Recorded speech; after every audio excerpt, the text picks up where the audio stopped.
தாராபுரத்தில் நாளை bus strike அறிவிக்கப்பட்டிருக்கிறது.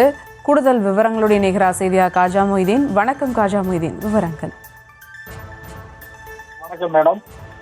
மதுரை ஆரப்பாளையம் பேருந்து நிலையத்தில் நேற்று இரவு 1 மணிக்கு திருப்பூர் மாவட்டம் தாராபுரம் அருகே உள்ள டி காளிபாளையத்தைச் சேர்ந்த தாராபுரம் கிளை ஓட்டுநர் கணேசை காலனியால் தாக்கிய பேருந்து நிலைய உதவி மேலாளர் மாரிமுத்து அரசு பேருந்தை முன்கூட்டியே இயக்குவது தொடர்பாக ஏற்பட்ட வாக்குவாதத்தில் ஓட்டுநர் மீது காலனி மற்றும் கையால் தாக்குதலில் ஈடுபட்டார். மாரிமுத்துவை சஸ்பெண்ட் செய்து மதுரை மண்டல போக்குவரத்து நிர்வாக இயக்குனர் நடவடிக்கை எடுத்த நிலையில் தாராபுரத்தில் அரசு போக்குவரத்து கழகம் முன்பு போக்குவரத்து ஊழியர்கள் மற்றும் சங்கத்தினர் மாரிமுத்து உட்பட 4 அதிகாரிகள் மீது நடவடிக்கை எடுக்க வேண்டும், மேலும் மாரிமுத்து தாராபுரம் போக்குவரத்து தொழிலாளர்கள் முன்னிலையில் மன்னிப்பு கேட்க வேண்டும் என வலியுறுத்தி தாராபுரம் பணிமனை முன்பு அனைத்து சங்க போக்குவரத்து ஊழியர்கள் 200க்கும் மேற்பட்டோர் கண்டன ஆர்ப்பாட்டத்தில் ஈடுபட்டு வருகின்றனர். மேலும் நடவடிக்கை எடுக்காத பட்சத்தில்